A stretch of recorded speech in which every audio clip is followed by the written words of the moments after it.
नमस्ते। हमेशा खुश रहो बिटियाओं। मैं JVN doctor S Bundela, professor, faculty of education and methodology, Jyoti Vidyapeeth women's university Jaipur से। बच्चों,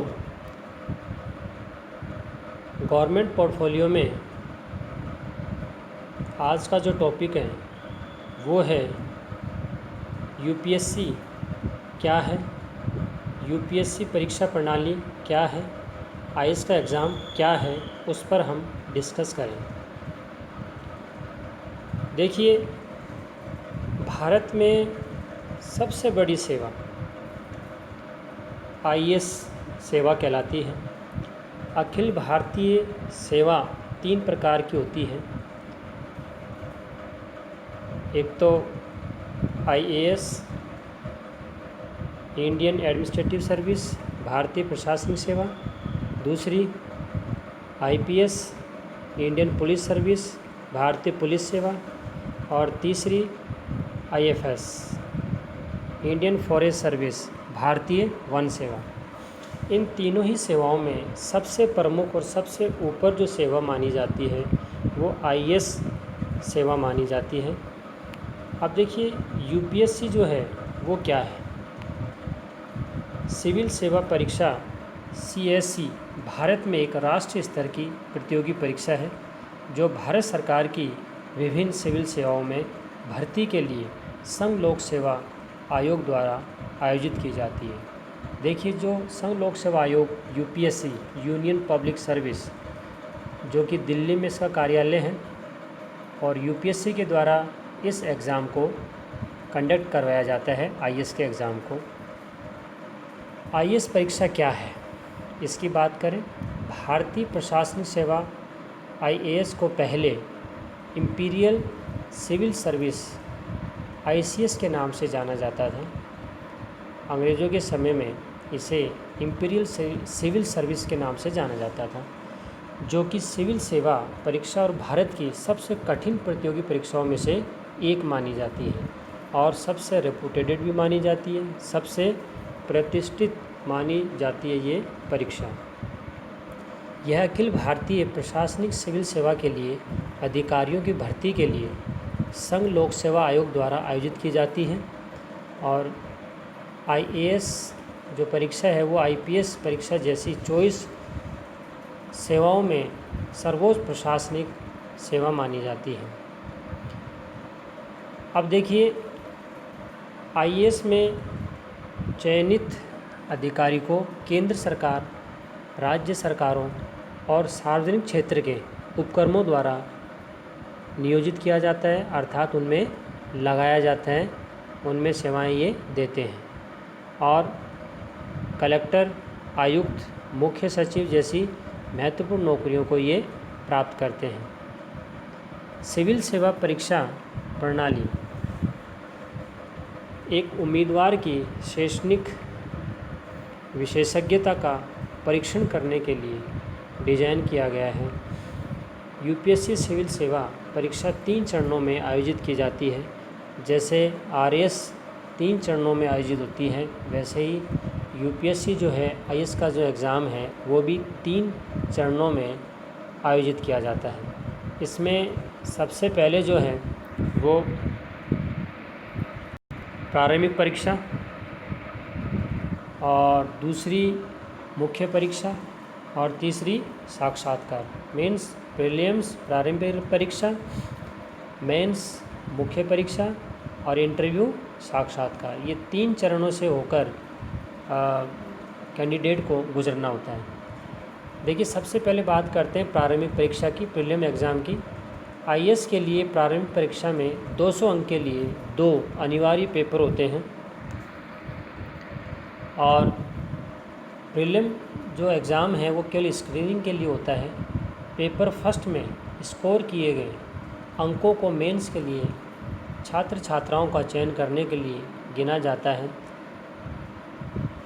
अब देखिए, जो पहला जो पेपर है वो सामान्य अध्ययन, जनरल स्टडीज़ का होता है, जीएस जिसको कहते हैं शॉर्ट में। 200 मार्क्स का ये पेपर होता है और 2 घंटे का ये समय का होता है। दूसरा पेपर लगता है एप्टीट्यूड टेस्ट का, रुचि परीक्षा जिसको बोलते हैं। 200 मार्क्स का ये होता है, 2 घंटे की अवधि का ये होता है। तो इस प्रीलिम एग्ज़ाम को जो कैंडिडेट पास कर लेते हैं उसके बाद में उन्हें मेंस परीक्षा में या मुख्य परीक्षा के लिए भेजा जाता है। अब देखिए जो मुख्य परीक्षा है इसमें वही बड़े पेपर, बड़े प्रश्न आते हैं, बड़े, फिर 20 के, फिर छोटे। और जो आपके प्रीलिम्स एग्ज़ाम होता है उसमें टोटल ऑब्जेक्टिव होते हैं, वस्तुनिष्ठ क्वेश्चन आते हैं। तो ये जो मुख्य परीक्षा है इसमें 9 पेपर के साथ सब्जेक्टिव प्रकार के प्रश्न होते हैं, अर्थात वर्णनात्मक प्रश्न होते हैं। पेपर 2 इसमें क्वालिफाइंग होते हैं, जबकि 7 पेपर में प्राप्त अंकों को अंतिम मेरिट तैयार करने के लिए जोड़ा जाता है।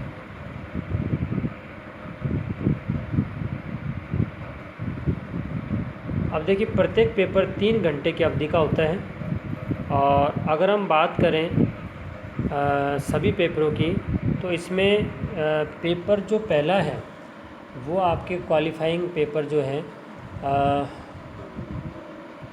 उम्मीदवार द्वारा चुने जाने वाली भारतीय भाषा में से एक होता है, one of the Indian language to be selected by the candidate, 300 marks, 300 marks का होता है। दूसरा जो क्वालिफाइंग पेपर है वो अंग्रेजी इंग्लिश का होता है, 300 मार्क्स, ये भी 300 अंक का होता है। और इन 2 क्वालिफाइंग एग्ज़ाम या पेपर के बाद में पहला जो पेपर आता है वो है निबंध ऐसे, वो 250 मार्क्स का होता है, 250 मार्क्स। और उसके बाद दूसरा जो पेपर है सामान्य अध्ययन फर्स्ट, जनरल स्टडीज़ फर्स्ट, जो कि भारतीय विरासत और संस्कृति, इतिहास तथा विश्व और समाज का भूगोल, Indian heritage and cultural history and geography of the world and society, इस नाम से होता है और ये भी 250 अंक का होता है। इसके बाद पेपर थर्ड जो है वो सामान्य अध्ययन सेकंड, जनरल स्टडीज सेकंड नाम का होता है, शासन, संविधान, राजनीति, सामाजिक न्याय तथा अंतर्राष्ट्रीय संबंध, governance, constitution, polity, social justice and international relations, इस नाम का ये पेपर है। ये भी 250 मार्क्स का है, 250 अंक का है। इसके बाद में जो चौथा पेपर है, चौथा पेपर सामान्य अध्ययन थर्ड, जनरल स्टडीज़ थर्ड नाम से होता है और जिसका नाम प्रौद्योगिकी, आर्थिक विकास, जैव विविधता, पर्यावरण सुरक्षा तथा आपदा प्रबंधन, technology, economics development, biodiversity, environment, security and disaster management, ये भी 250 मार्क्स का होता है। इसके बाद में पांचवा पेपर जो होता है वो सामान्य अध्ययन फोर्थ, जनरल स्टडीज़ फोर्थ, जिसका नाम नैतिकता, अखंडता और योग्यता, एथिक्स, इंटीग्रिटी एंड एप्टीट्यूड, ये सभी इसका पार्ट है और ये भी 250 मार्क्स का है। इसके बाद में छठा जो पेपर है वो वैकल्पिक विषयों में से कोई एक पेपर होता है। मान लीजिए ग्रेजुएशन में 3 सब्जेक्ट है, उसमें से 2 सब्जेक्ट में वो सेलेक्ट करके एग्ज़ाम दे सकता है कैंडिडेट। तो जो उन 2 में से एक पेपर यहाँ होगा पेपर छठे में, और ये भी 250 मार्क्स का होगा। इसके अलावा जो दूसरा ऑप्शनल पेपर है वो पेपर 7वां और ये भी 250 मार्क्स का होता है। देखिए मुख्य परीक्षा के लिए जो वैकल्पिक विषय होते हैं वो जैसे कृषि, पशुपालन और इसके अलावा